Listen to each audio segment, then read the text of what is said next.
Ես ուզում եմ շարունակենք մի կարևոր նյութ, որ մենք միասին խոսում ենք, ու հավատում եմ, որովհետև Աստված մեզ մղում է դրան, եւ գալիք շրջանը մեր համայնքի, մեր եկեղեցու խիստ կապված է այդ իրականության հետ, որը ավելի շատ այլոց ծառայելու եւ Տիրոջ մեջ բարձրացնելու մասին է։ Մենք նոր համայնք չենք, բավականին արդեն ունենք մեր ինքնի տենց ներքին արժեքները, մշակույթը, ծառայողները, ուսած նայում ասեմ Ռեման ինչ առողջ եկեղեցի է իր իմաստով։ Ես անկեղծ վայելում եմ Ռեման իր ամեն ինչով։ Ճիշտ է, կատարյալ չի, փառք Տիրոջը դրա համար, Տերը չի թողում կատարյալ դառնանք, որ չհպարտանանք, գտնեցենք, բայց որտեղ տեղ ունենք հաճելու ու չափածությունը նաև նրան որ սկսում ես կամ չափած մարդը կամ համայնքը սկսի նաև լուրջ պատասխանություններ վերցնել, քայլեր վերցնել ծառայելու համար։ Ես մի հետաքրքիր պատմություն լսեցի, որում Հայաստանի Հանրապետությունում գիտեք, զինվորական ծառայությունը պարտադիր է։ Այսինքն մեր երիտասարդները դառնում են 18 տարեկան, չէ, գնում են հայոց բանակ ծառայելու։ Ինչ որ մեկը կարող ասի հալելույա, մանավանդ ովքեր գնացել եկել են, չէ։ Բայց մյուս շատ երկրներում այդպես չի։ Շատ երկրներում բանակը ծառայում են կամավոր։ Եվ որպեսզի ապահովեն բանակի քանակը կամավորների, այդպեսի հատուկ միջոցառումներ կան կետեր հավաքագրման կամ զինագրման կամ recruit-ի, այդպես ասած, համարյա ամեն նահանգի, ամեն խոշոր քաղաքներում տենց կետեր կան։ Եթե մեկը մտածում է, որ կարող է ինքը մի օր զինվորական դառնա եւ ուզենա ծառայել, գնում է այդ կետերը, այնտեղ իրան ինֆորմացիա են ներկայացնում, տարբեր բանակի, չգիտեմ, զինաբաժանումների մասին, հնարավորությունների եւ այլն։ Երիտասարդը որոշում է, ուզում է ծառայի թե չէ։ Բայց կա նաև, որ իրենք են, բանակայիններն են գալիս են, ասենք, քոլեջներ, համալսարաններ եւ հատուկ միջոցառումներ են կազմակերպում, բոլոր ուսանողներին հավաքում են կամ դպրոցականներին եւ զինվորականները ներկայացնում են զինվորական ծառայությունը, իհարկե շատ տենց ռոմանտիկ, չէ, տենց գեղեցիկ ձևով, ու վերջում էլ ովքեր հետաքրված են, առանձին սեղաններ են լինում, մարդիկ մոտենում են, երիտասարդները իրանց գրանցում են։ Դա հավաքագրման process-ն է, օրինակ Միացյալ Նահանգներում այդպես է։ Ու պատմությունը այսպեսին է, որ մի հայտնի մեծ համալսարանում գալիս են հավաքագրելու, կազմակերպում են բոլոր ուսանողներին լցնում են մեծ այդ դալիճը, դրսում սեղաններն են, որ հետո մոտենան գրանցվեն եւ հերթով բարձրանում են ռազմական այդ զինվորական ստորաբաժանումների ներկայացուցիչները, օրինակ ցամաքային զորքերի ներկայացուցիչն է բարձրանում, ներկայացումը ինչքան լավն է Ամերիկայի Միացյալ Նահանգների ցամաքային զորքերի ուժը, ինչ նորագույն տեխնիկա ունի, անդադ նոր տակտիկական, ռազմավարական հմտություններ ասովորում, ու եթե դուք միանաք մեր ցամաքային զորքերին, ձեր կարիերան կաճի, դուք կսովորեք հմտություններ, գիտելիքներ ձեռք կբերեք, որ հետագայում, երբ որ թոշակի էլ կանցնեք բանակից, ձեր աշխարհիկ կյանքում, ձեր քաղաքացիական կյանքում ինքը պետք կգա, դուք կարող եք հաջող բիզնեսմեն դառնալ, առաջնորդ դառնալ, ղեկավար պաշտոններ զբաղեցնել տարբեր կամպանիաներում եւ այլն։ Նորմալ կտեր է, այդպես ասած, տալիս են երեխեքին։ Հետո բարձրանում է նավատորմինը, որ ինչքան կարևոր է, նավատորմը ինչ լավ հմտություններ կսովորեք, հետո դուք կարող եք դառնալ, չգիտեմ, առևտրական նավերի, չգիտեմ, նավաստի կամ կապիտան ոնց էր այրենա։ Նավապետ եւ այլն։ Վերջը մի տենց չաղ կտրել դրանք են տալիս, օդային ուժերն է գալիս, որ դու կարող եք հետո շարունակել քաղաքացիական ավիացիայում ձեր, չգիտեմ, բիզնեսը ունենաք եւ այլն, բոլորը տենց լավ, պայծառ, վարդագույն ձևով ներկայացման ինչքան լավ է բանակում միանալը։ Վերջում բարձրանում եմ ծովային հետևակի, դա ռուսերեն մорской котик են գար, չէ՞, կամ դրանք չի Մорская пехота, ծովային հետևակն է եւ զդակացիչը բարձանում է մոտ մի րոպե լուրջ նայում է տենց ողջ համարը բոլորին տենց նայում է շարքերով հետո ասում եմ ճիշտն ասած ինձ խնդրել են որ ձեզանից հավաքագրեմ ծովային հետևակի համար բայց ես նայում եմ ու հասկանում եմ որ իզուր ժամանակ եմ կորցրել ստեղ այնց մարդիկ չկան որոնք կարծում եմ ունեն այն ամենը ինչ պետք է Միացյալ Նահանգների ծովային հետևակների մասնակից դառնալու համար դա իմ ժամանակի վատնումն էր ինձ ես պետք ակնկալում էին որ ես պետք է ինչքան պուպուշ լավ բաներ կասեմ ձեզ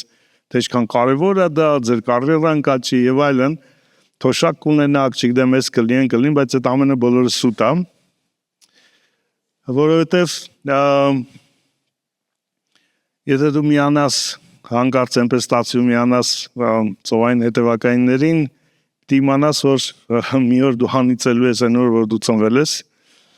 հանիծելու ես այն օր որ դու միացել ես այդ զինուժին որտեվ շատ հաճախ սոված ես գնալու քնելու մրսած ես գնալու քնելու ծառավ ես քնելու քո վրա կրակելու են դու բարձրներից ես ընկնելու կոտրվածքներ վնասվածքներ պայթուցիկ նյութերից ես վնասվելու ձեզանից ոմանք կարող զոհվեն ծառայության ժամանակ միշտ մարտի մեջ դուք առաջինն եք մտնելու վերջինը դուրս եք գալու այդ մարտից ու որ ես նայում եմ կարծում սատեղ չկան այդպիսի մարդիկ կներեք ես ժամանակը վատեցի ձեզ բարի օր եւ որ վերջանում այդ պրեզենտացիայի ժամանակը ինչ որ խմբեր հավաքված էին հեն բոլոր մյուս սեղանների մոտ բայց այս ծովային հետևակայինի հենց այդ նոր պրեզենտացիա արած ավելի շուտ անտի-պրեզենտացիա արած ազնվորության մոտ ամենաշատն էին հերթացնում էին դռներից դուրս էր գնում ինչու որովհետև մարդը իրականում ներկայացրեց նախ ամեն ինչ ինչպես կա հա ճշմարտությունը երկրորդ տվեց նրանք ովքեր կցանկանան հա տվեց մի հատ կյանքի ձև նպատակ որը ոչ միայն իր մարտահրավերներ ունի, այլ նաև նրանք ովքեր ուզում են իրականում ապրել իմաստավորված կյանք, որոշակի իմաստ կտա իրանց։ Ուրեմն մենք խաբված մի հատ ակնկալիք ունենք, որ բոլորը ուզում են ապահով պուպուշ կյանք։ Իրականում այդպես չի։ Բոլորը հոգնում են այդ ապահով պուպուշ կյանքից։ Եվ նույնիսկ կյանքում նրանք ովքեր կարծես թե ապահոված պուպուշ կյանքեր ունեն, տենց ասած, հա, հանգիստ կյանք ունեն, եթե նայեք այդտենց մարդկանց կյանքերը շատ ավելի ճգնաժամներով լիքն են, անհատական, անձնական, ներքին, դավաճանություններ, խնդիրներ, օրինակ ինչ էր այս մարդուն պակասում, չէ՞, ոնց որ ամեն ինչ ուներ, ոնց ապահով, լեցուն, ոնց լավ աշխատավարձ ունի, չգիտեմ, լավ ընտանիք ունի, ի՞նչն է իրան պակաս։ Ապահովությունը երբևէ չի եղել իրականում ամբողջական նպատակը մարդու։ Եվ Աստված էլ չի տվել ուղղակի մարդուն ապահովության իրականություն։ Ավետարանը երբեմն չի խոսում ես ապահով լինելու մասին։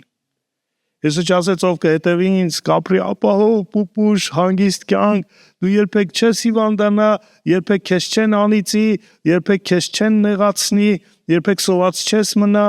երբեք մերժված չես լինի, այդպես ասել։ Հակառակը ավելի խիստ քան այդ զինվորականի ներկայացումներ, կարծում ենք Մատթեոս ավետարանում ավետարանի մեջ Հիսուսի պատգամի, հա, կա sense ասած գրավիչ եւ լավ մասը, հիվանդներին բժշկեք, բորոտներին մաքրեք, դևերին քշեք, չէ, զորության մասում ենք բոլորը սիրում ենք այդ։ Հա, ձեզ իշխանություն եմ տալիս դևերի եւ թշնամու ողջ զորության վրա օծերի կարիճների, չէ, կողկրտելու եւ ձեզ ոչինչ չի վնասելու։ Հալելույա, մենք այդ սիրում ենք։ Բայց դա շարունակում է դժվարությունների մասը։ Որտեվ ավետարանը Աստծո այդ կյանքը դա միայն այդ պուպուշ ապահով իշխանությունը աճ ու ձախ կիրառելու կյանքը չի, ովքեր ինչպես պատկերացնում կամ ներկայացնում են։ Հիսուս շարունակում է խոսելու, որ ձեզ տանելու են ացյանների առաջ, չէ, իմ անվան համար ամեն ազգերից ատելի եք լինելու։ Չէ, դժվարությունների մասն է խոսում նաև։ Ժամանակ դուք էմոցիալներն եք, դուք զորավորներն եք, մենք սիրում ենք այդ Եսայի խոսքը քո դեմ կամ ոչ մի ստեղծված զենք չի գործելու, հալելույա։ Հետո մարդիկ հանդիպում են խնդիրների, դժվարությունների ու սկսում են ինչու Տեր, երբ, ոնց եղավ, ոնց որ դու ինձ խաբել ես, չես լսում ինձ կամ չես պահում ինձ, հա, Տերը պարզ ասել է, իրեն հետևելը դժվար է լինելու։ Կյանքը Աստծո հետ, Հիսուսի համար լիքն է մարտահրավերներով, բայց այդ այն կյանքն է, որ իրականում քեզ ցույց է տալիս ինքդ քեզ համար նաև, ոչ թե Աստծո, որտեղ Աստված ամեն ինչ գիտի առանց ամեն ինչի էլ, թե դու նախ ինչի ես ընդունակ ու ինչ ես հավատում։ Ինչ ես ընդունակ եւ ինչ ես հավատում։ Ու այնպես չի, որ մենք ուղղակի ասած մատնում է դժվարությունների, չէ, ասում է ես ձեր հետ եմ լինելու։ Դու 28 խոսքը 10, ասում է մի վախեցեք նրանից, որ միայն մարմինը կարող են սպանել, ավելին չեն կարող անել։ Այս աշխարհում ինչ էլ անեն, ընդհանրապես ֆիզիկական խնդիր է լինելու։ Ինչու, որտեղ իրականում Հիսուսին ապահովված, Հիսուսին հավատացող մարդուն հոգեբանական խնդիր հնարավոր չի ստեղծել։ Մեկը որ վստահում է, ապահով Աստծո մեջ, իր հավատքի մեջ, որ ինքը Տիրոջին է եւ Տերը իրանն է, հոգեբանական որևէ խնդիր չի կարող լինի։ Ֆիզիկական կարող է, հոգեբանական չէ, ելուր մնաց հոգեվոր։ Մի վախեցեք նրանից, որ ձեր մարմինն է սպանում, ավելին չեն կարող անել։ Իրականում մարդը, որ Քրիստոսի մեջ ապահով է, իրականում ոչ մի բանով աշխարհը ոչ կարող է վախեցնել իրան, ոչ գաթակեցնել իրան, ոչ հիասթափեցնել, ոչ հուսահատեցնել, որևէ ձևի այն ինչ որ այն հոգեբանական ճնշումը, որ այսօր աշխարհում կա, անընդհատ, անդադար։ Իրականում Քրիստոսի մեջ ապահովություն ունեցող նվիրված անձնավորությունը զերծ է, իմունիտետ ունի կարելի ասել դրանից։ Միակ բանը, որ մենք չունենք իմունիտետ, դա խնդիրներն են, նյութական, ֆիզիկական, խնդիրներն են այս աշխարհում։ Ու այդ ես ես իշխանություն եմ տալիս դևերի վրա, հիվանդությունների վրա, բորոտներին մաքրեք, դևերին քշեք, հետո ասում բայց մարդկանցից զգուշացեք, որտեղ ձեզ պետք է մատնեն։ Հեշտ է գերբնական երևույթների իրականությունների վրա իշխանություն կիրառելը, բայց որ հարցը գալիս է մարդկանց խնդիրը այլ է, նախանց, կեղծ, չար, չէ։ Բայց ես ասում եմ, վախեցեք նրանից, որ մարմինը սպանելուց հետո մեկը որ իշխանություն ունի մարմնի վրա, հոգին էլ գեհենում տանջելու, վաու։ Ուզում ասի, իրանք ամենաշատը կարող են ձեզ նյութական աշխարհը նեղություն տա, բայց պատժեցեք ես ինչ կարող եմ տալ, հենց դրանց ովքեր ձեզ նեղություն են տալիս։ Քեզ ֆիզիկական նեղություն են տվել, բայց դրանով կնքել են իրանց հավիտենական ճակատագիրը գեհենի մեջ։ 40 խոսքը ձեզ ընդունող ինձ է ընդունում։ Նշանակում ձեզ մերժող ինձ է մերժում։ Ով ինձ է ընդունում, իմ հորն է ընդունում, կամ ինձ ուղարկողին է ընդունում։ Բայց ընդունումն էլ տարբեր է։ Ձեզ ինչպես մարգարեի ընդունողը մարգարեի վարձ կունենա, արդարին ընդունողը արդարի վարձ կունենա, փոքր ընդունողն էլ իր վարձը կունենա։ Որովհետև մենք տարբեր ենք նաև մեր հոգևոր հասունության, չափի, ծառայության իմաստով։ Ու հնարավոր չի բոլորին հավասար ընդունել, իրոք այդպես է։ Բայց գոնե այն ընդունելության մասը, ինչքանով որ արդար ես, ինչքանով որ հավատում ես, հա, ինչքանով որ չգիտեմ, մարգարեական ես քո կյանքի մեջ։ Ու Հիսուսը հետաքրքիր չի ասում առաքյալ ընդունողը, չէ՞, ինչ որ հնգաթև ծառայության մասին չի ասում։ 3 չափանիշ է դնում. մարգարե, արդար ու փոքր։ Կարծես թե լեցուն հոգևոր կյանքը ինքը արդեն մարգարեական կյանք է նաև, կյանք, որը խոսում է մեկ այլ իրականության մասին, կյանք, որը չափվում է, արժևորվում է, դրսևորվում է, ոչ այս աշխարհի չափանիշներով ու արժեքներով, կյանք, որը այլ աշխարհի արժեքներն է խոսում։ Չի ոնց որ երբ որ մեկ այլ ազգից գալիս են մեր երկիր, չէ, պատկերացրեք մի հատ ընտանիք այլ ազգից եկել է,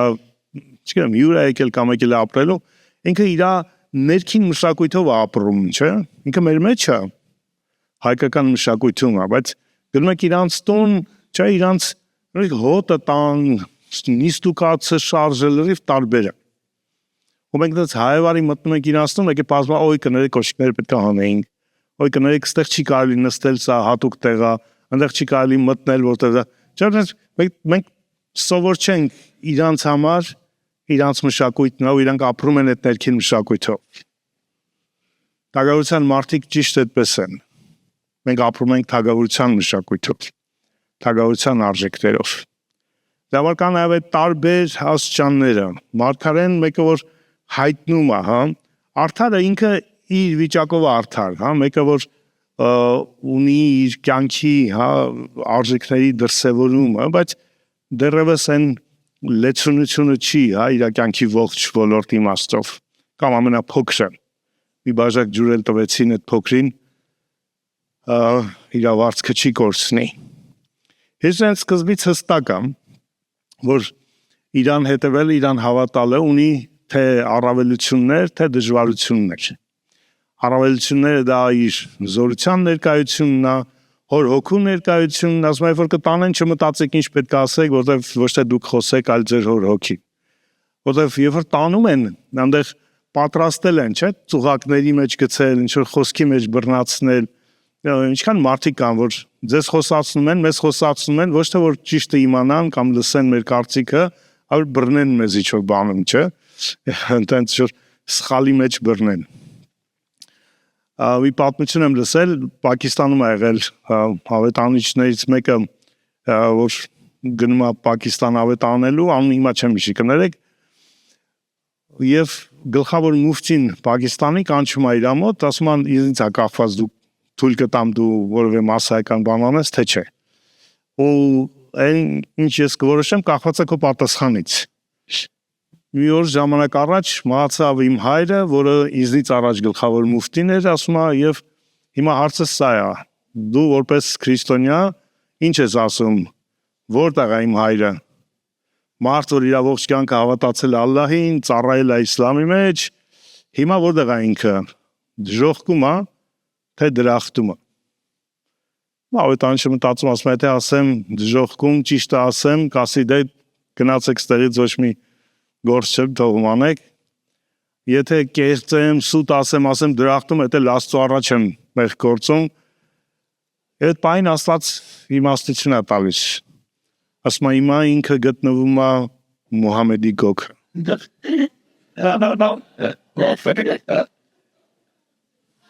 Մաշալլահ։ Գնա ինչ ուզում ես անել, ծառայություն։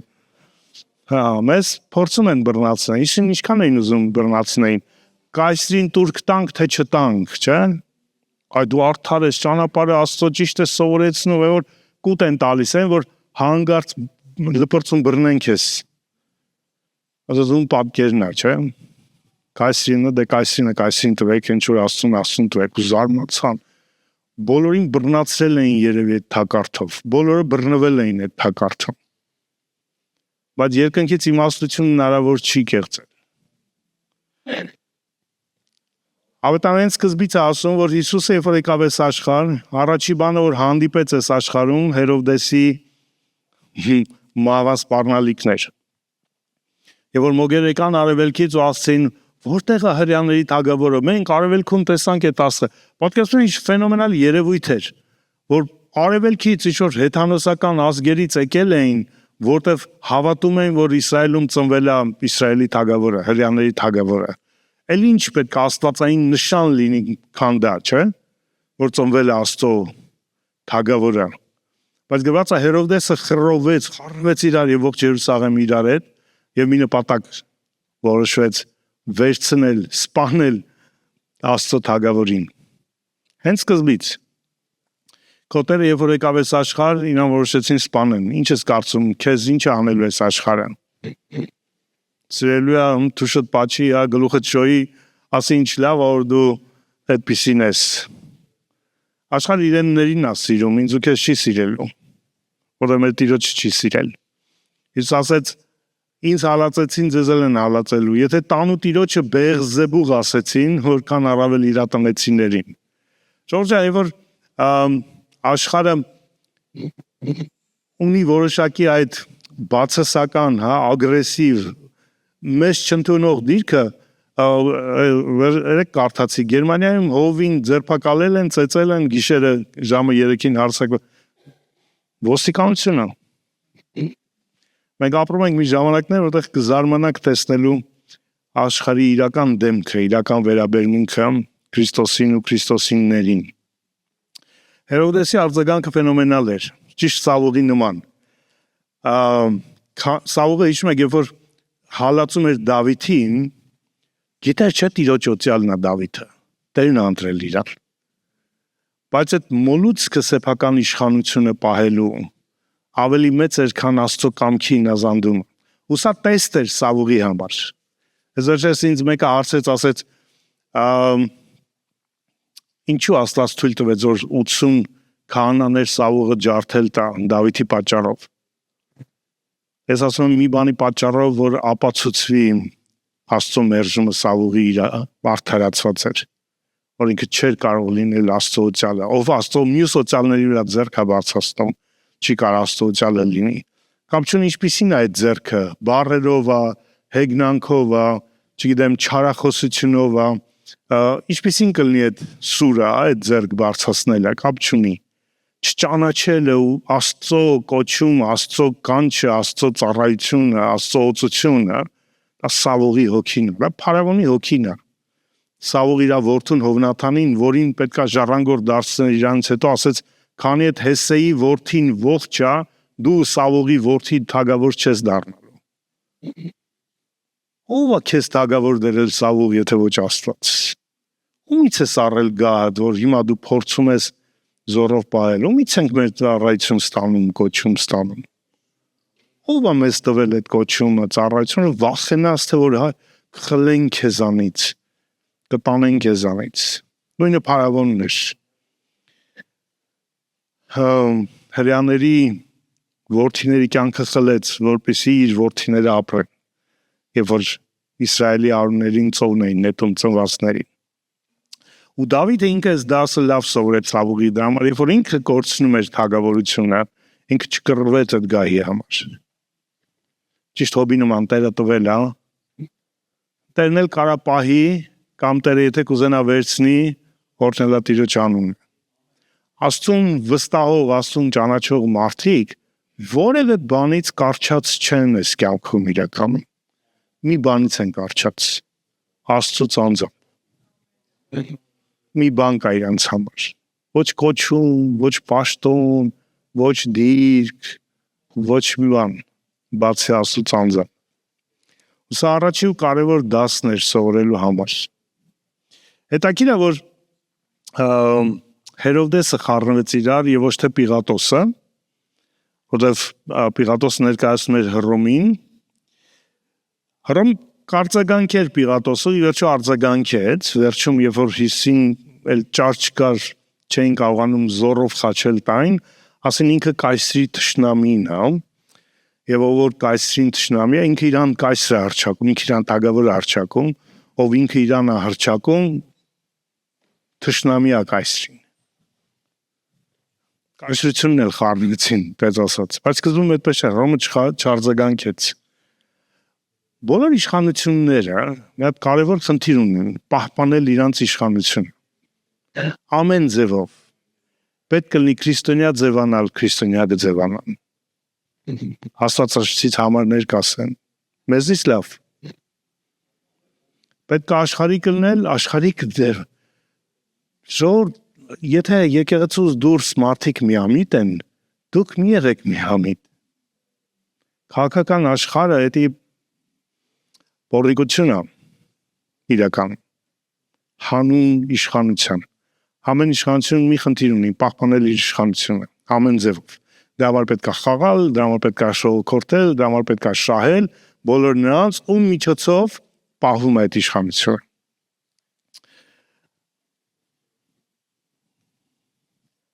Բայց Հռոմը չեն հասկանում ոչ էլ Հերովդեսը, որ Հիսուսը չի եկել հավակնելու ոչ Հերովդեսի գահին, ոչ էլ կայսրի գահին։ Երկու դատն էլ նկարագրված է, այսինքն 3 դատ է իրականում Հերովդեսինը, քաղաքական երկու, հա, Հերովդեսի առաջ տարան Հիսուսին, Հերովդեսը շատ էր ուզում տեսնել Հիսուսին, ուրախացավ որ բերել են, ուսած հարցեր տալ, ուսը լուր էր Հերովդեսի առաջ։ Հիշում եք, Հերովդեսին բացարձակ պատասխան չի տալիս։ Գիտեք ինչի՞, որովհետև չէր հավակնում իր գահին։ ու չէր հավատում այն ձևով, ինչպես վախենում էր Հերովդեսը։ Որտեղ ինքը լսել էր, չէ, իր հայրն էր այդ ժամանակ, որ սպանեց 300-ին, իր ծնված ժամանակ ուրիշ Հերովդես։ Մեծ Հերովդեսն էր, հայրն էր։ Բայց էլի կարող էր, չէ, մտածել, որ այս նա ով իրան հիմա վերջո Փիսի խաչի վրա գրեցին հրեաների թագավոր, չէ, Հիսուս Քրիստոս։ Պիղատոսներ ասաց, դու ես հրեաների թագավոր։ Իրան այդպես գիտեին, այդպես է քաղաքական իշխանությունը տեսնում էր իրան որպես իշխանության հավակնորդ։ Ու դա համար երբ որ Հերովդեսը հարցեր է տալիս, չի պատասխանում, որտեղ բացարձակ կապ չունի իր գահի հետ։ Պիղատոսն հարցեր տալիս, բացարձակ Հիսուսը լռում է սկզբից, չի խոսում իր հետ։ Հետո է սկսում նեղել Պիղատոսին, իր տված հարցից հարց է տալիս, խեղճ Պիղատոսը փոշմանում է իր տված հարցի համար։ Որտեղ չէր եկել աշխարհիկ գահի համար։ Եկել էր մեկ այլ բարձր կոչման, երկնային կոչման, հոր աջին նստելու, որտեղ ոչ Հերովդեսը, ոչ Կայսրը չէին կարող նստելու, չէին կարող առաջարկել, ոչ էլ կարող էին զրկել դրանից։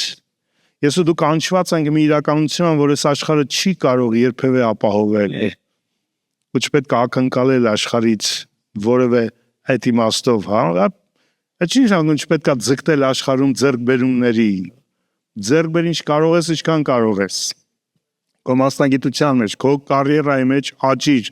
ձեռքբեր։ Բայց թիրախդ, նշանակետդ մի իջեցրա աշխարհի չափանիշների մեջ։ Դու ավելի բարձր թիրախ ես կանչված։ Հոր աջին նստելու, Քրիստոսի մեջ երկնավորների մեջ նստելու։ Այն ինչը ոչ ոք այս աշխարհում քեզ չի կարող առաջարկել, չի կարող ապահովել ու ավելին չի կարող զրկել։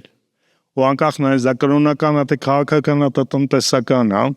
ես ու դու կանչված ենք ավելի մեծ բանի, քան աշխարհը կարող է երբևէ առաջարկել։ Ու դրա համար Հիսուսը չզիջեց իր չափանիշները։ Այն ինչի համար ինքը եկել էր ու այն ինչը մեզ առաջարկում է, չի կարող զիջվել։ Ավետանի չափանիշները չի կարելի զիջեցնել։ Դա համար ինքը անկեղծ է ու պարզ է եղել։ Նույն շատ բրուտալ ձևի անկեղծ։ Ով ուզում է իմ հետևից գա, իր խաչը պետք է վերցնի ու գա իմ հետևից։ Եթե մեկը իր անձը ավելին է սիրում, չի կարող իմ աշակերտը լինել։ Եթե մեկը իր հորը, իր ընտանիքը, իր չգիտեմ ինչ ավելին է սիրում, քան ինձ, չի կարող իմ հետևորդը լինել։ Դա շատ բրուտալ, շատ խիստ, չէ՞, արտահայտություն է։ Կարելի ասել վանող արտահայտություն է, բայց ավելի լավ է վանել նրանց, ովքեր բանի պետք չեն կներեք դից ասած, քան թե ձգել նրանց հետո էլ մտածել ինչպես ու այսօր ցավոք եկեղեցին շատ է հավաքել, որտեղ այդ պուպուշ քաղցր ավետարանը ապահովության, պուպուշության շատերին է դուր գալիս ու հավաքում, բայց իր մեջ չունի իրականությունը, Աստծո իրականությունը։ Հիսուսը չի իջեցրել չափանիշներ, եկեք մենք էլ չիջեցնենք ավետանի։ Որտեղ իջեցնելը նշանակում է նախ ես չեմ արժևորում այն, ինչը ինձ հանձնվել է։ Եթե ես իրան իջացնում եմ, փոխում եմ, թուլացնում եմ, պուպուշացնում եմ, հա, ես ոնց որ իրան արժե զրկում եմ։ Ես ոնց որ ոչ սենց էլ կլինի, իրա 10%-ն էլ է օքեյ, չէ, օքեյ չի։ Ավետարանը կամ 100% է, կամ 0% է։ Կամ ամբողջական է, կամ չկա։ Դա համար իսի այդ չափանիշները ինձ ամբողջ սրտով, հա, եթե մեկ ավելին է սիրում որևէ այլ բան, քան ինձ, չի կարող լինել, դա 100% է։ Կիսատ չի կարող լինել։ Ու եթե ես իջեցնում եմ, ուրեմն ոնց որ պակասեցնում եմ հենց իրան, հա, ավետանին։ Եթե ես պակասեցնում եմ, ես կամ իջեցնում եմ չափանիշները, նշանակում է ես ինձ չեմ հարգում։ Որտեվ ես գիտեմ չափանիշը, բայց չեմ ուզում իրան, հա, ես ինձ եմ խաբում։ Ես ինձ եմ էժանացնում այդ դեպքում, որտեվ ես էլ եմ չէ հավատում այդ ավետարանին։ Եթե ես ներկայացնում եմ այդ ավետարանը, ես ասում եմ, որ ես ապրում եմ իրանով, ու եթե ես իջացնում եմ, ուրեմն իմ համար էլ եմ իջացնում։ Իմ համար էլ է ինքը ցածր։ Ես ցածր թերի բանի եմ նվիրված իրականում ու հետևում։ Երրորդ, ես քեզ չեմ հարգում, եթե քո համար իջեցնում եմ չափանիշը։ Եթե ես իջեցնում եմ, քեզ չեմ հարգում, որտեվ նշանակում է ես չեմ համարում, որ դու կհաջողվես։ Ունակ ես բարձր չափանիշի կյանքի, որը իջեցնում եմ, ոնց որ չարժես այսքան կամ չես կարող այսքան, արժանի չես այդ ձեռքբերումների։ Համար Հիսուսը երբեք չի իջեցրել ոչ մեկի համար, ինքը ապրել ու ապրում ա ու մեզ տանում ապրելու դրանում։ Քրիստոնեությունը երկու բան է իրականում։ Մենք խոսում ենք, թե ինչքան լավն է Քրիստոսը եւ որ մենք ուզում ենք նմանվենք իրան։ Եթե ուրիշ բան կգտնեք, դերորդի ձեզ։ Բայց եթե սա չի հետաքրում ինչ-որ մեկին, Հիսուսին, ով է Քրիստոս, եւ նմանվել այդ Քրիստոսին, ինչպես կարող ես նմանվել իրան։ Եթե դա չի հետաքրում ինչ-որ մեկին, հանգիստ թողեք այդ մարդկանց։ Եվ որ Հիսուսը ուղարկում էր 10-րդ գլխում Մատթեոսի, հետաքրքիր արտահայտություն անում։ Ասում է գնացեք Իսրայելի կորած ոչխարներին։ Իսրայելը ինքը միշտ ոնց որ Աստծո չափանիշն է մեր համար։ Սովորում ենք Իսրայելի պատմությունից։ Ու Պողոս այդպես ասում Կորինթացիներում, ասում է ինչ որ գրվել է գրքերում, մեր համար է գրվել, որ սովորենք գրքերի միջոցով, մխիթարություն ունենանք, հասկանանք Աստված այսպես գործում է, սա իր ձեռագիրն է, սա իր միջոցն է։ Իսրայելը Աստծո կարելի ասել փոքրիկ մոդելն է մեզ սովորեցնելու համար։ Իսրայելը չի եղել Աստծո վերջնական նպատակը։ Եկեղեցին է վերջնականը։ Որպեսզի եկեղեցուն կրթի Աստված, սովորեցնի Աստված, ընտրել է Իսրայելին, որպեսզի մենք սովորենք իրեն ճանաչել Իսրայելի միջոցով։ Իսրայելի կորած ոչխարների փնտրտուքը նշանակում է Աստծո որդիների կորած որդիների փնտրտուքը այս աշխարհում։ Ավետարանչությունը դրան է վերաբերում։ Ավետարանչությունը իր որդիները, որոնք կորած են, ցրված են այս աշխարհում, իրաց գտնելն է։ Ինչպես են գտնում, իրանք արձագանքում են այդ Աստծուն։ Ով չի արձագանքում, Աստված իրենց հետ է։ Պետք չի ժամանակ վատնել նրանց համար, ում համար կարևոր չի Քրիստոս եւ Քրիստոսի հետ ապրելը, իրան նմանվելը։ Մարդիկ կարող են ուրիշ կրոն ընտրել, ցանկացած գաղափարախոսություն ընտրել, փիլիսոփայություն ընտրել, ուղղակի պետք է ստուգեն, որ վերջում խապված չլինեն։ Այս վերջերս մի հայտնի քրիստոնյա գիտնական կա, ինքը ապոլոգետ չի, դες կլասիկ իմաստով, Ստեֆան Մեյերսը, շատ հայտնի բիոլոգ է, ինչ շատ դուր է գալի իր մտքերը, ուսումնասիրությունները, ինքը բաներ, վիճաբանություն ուներ Լորենս Քրաուսի հետ, որ աթեիստ է, նա ավելի շատ աստղաֆիզիկա։ Հիմա քրիստոնյա բիոլոգը վիճաբանում է, քննարկում ունի Լորենս Քրաուս աթեիստի հետ, ու ես ես նայում եմ, գիտական շո տերմիններով խոսում են, հետաքրքիր է այդ, բայց մի բան որ այդ իրականությունից, այդ վեճի իրականությունից, վեճի նյութի իրականությունից դուրս եկա, ոչ վիճում են սա աշխարհը ինքը իրանով գոյություն ունի, ինչպես աթեիստներն են պնդում, թե հեղինակ ունի, որ Աստված է, ինչպես մենք ենք պնդում, քրիստոնյաներս ենք պնդում։ Սա մի բան դուրս եկա այդ վեճի թեմայից, ես նայում եմ, ասեմ երկու հոգի վիճում են, փաստացի մտքերի կռիվ է։ Մեկը կռվում է մյուսի փրկության համար։ Ոչ թե կռվում է որ ուղղակի ապացի, որ ինքը ճիշտ է, Աստված կա, իրականում կռվում է նրա համար հենց, ոչ թե նրա դեմ է կռվում, ոչ թե նրա դեմ է վիճում, այլ իր համար է վիճում, որովհետև որ ապացի Աստծո գոյությունը իր համար մի հատ նոր իրականություն է բացվում, որը մինչև այդ ինքը տեղյակ չէր ու կարող կորեր հավիտյան չիմանալու պատճառով։ Բայց այն մյուսը ինչի համար է նա կռվում։ Ապացուցելու, որ ախպեր թողեք ինձ կորելու եմ, թողեք կորեմ, ի վերջո դա է լինելու։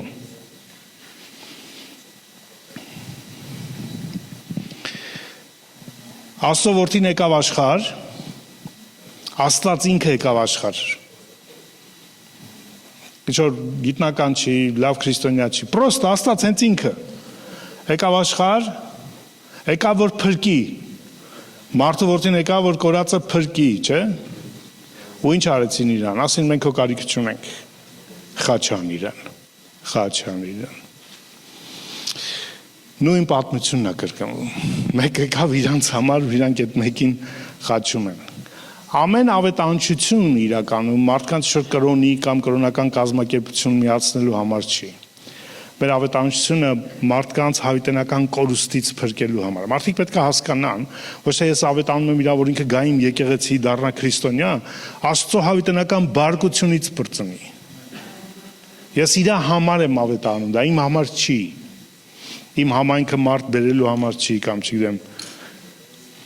իրա համար է, հենց իրա համար։ Մենք կռվում ենք իրանց հետ իրանց համար, վիճաբանությունների մեջ եւ այլ իրանց համար են անում դա։ Ու եթե դու դրա համար չես անում, ուղղիր շարժառիթներդ։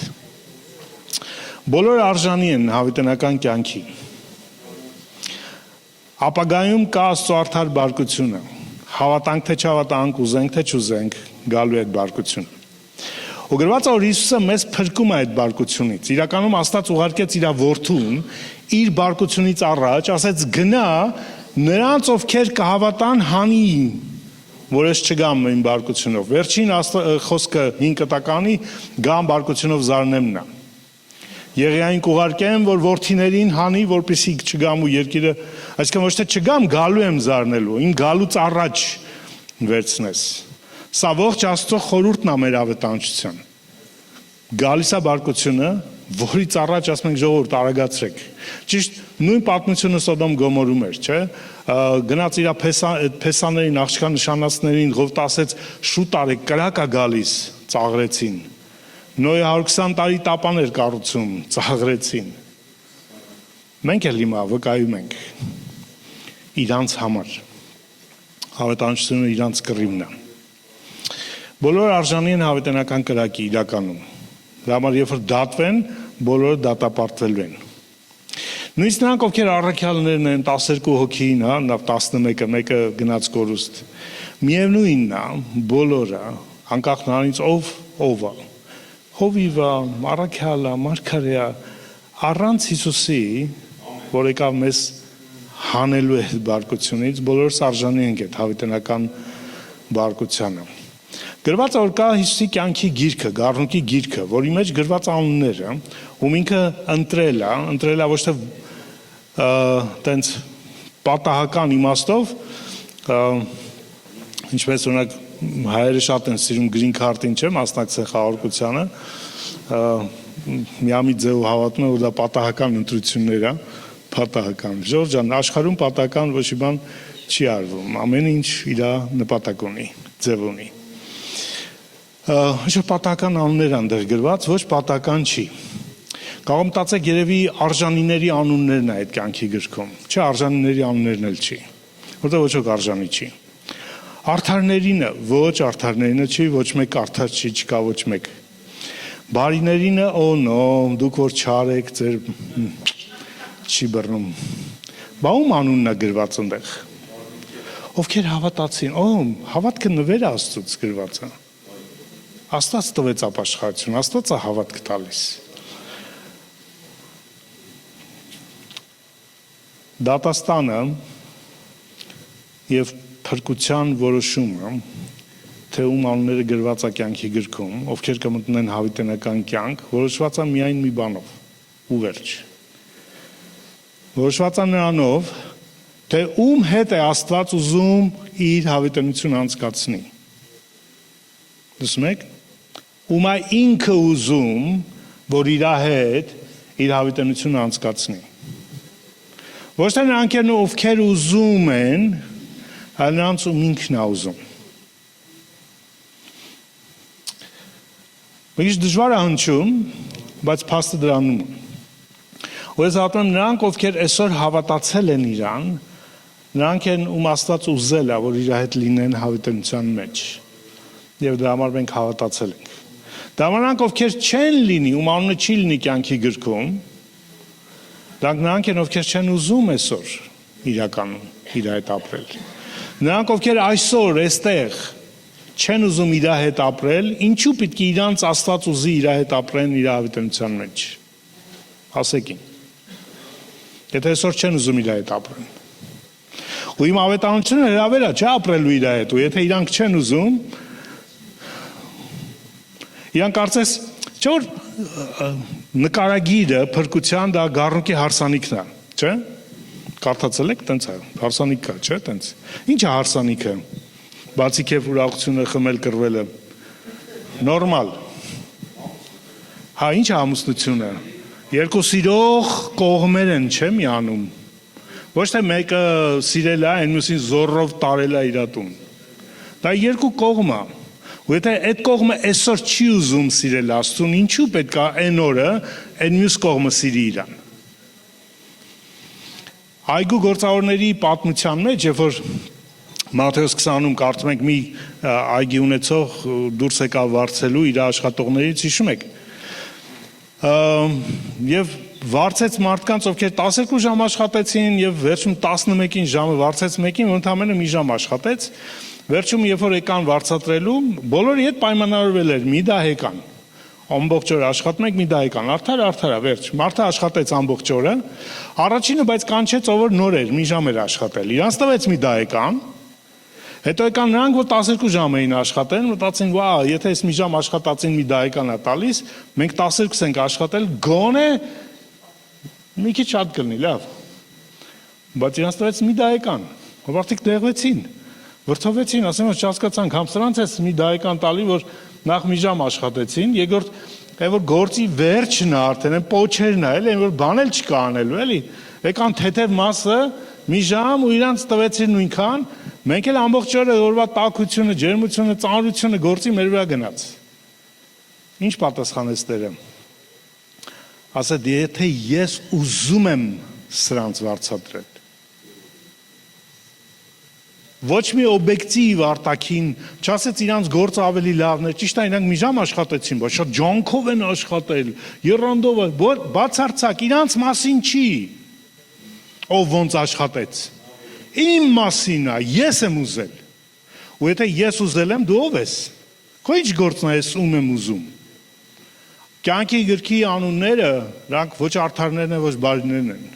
այլ նրանք են ում Աստված ուզել է որ լինեն։ Ու ոչ ոք չի կարող բողոքել դրա դեմ։ Որովհետև ով իրավունք ունի ասի, ինչ ես ուզել իրան։ Լավ եմ արել։ Դու ինչ չես ուզել, վերջ։ Դու քո մասին մտածի։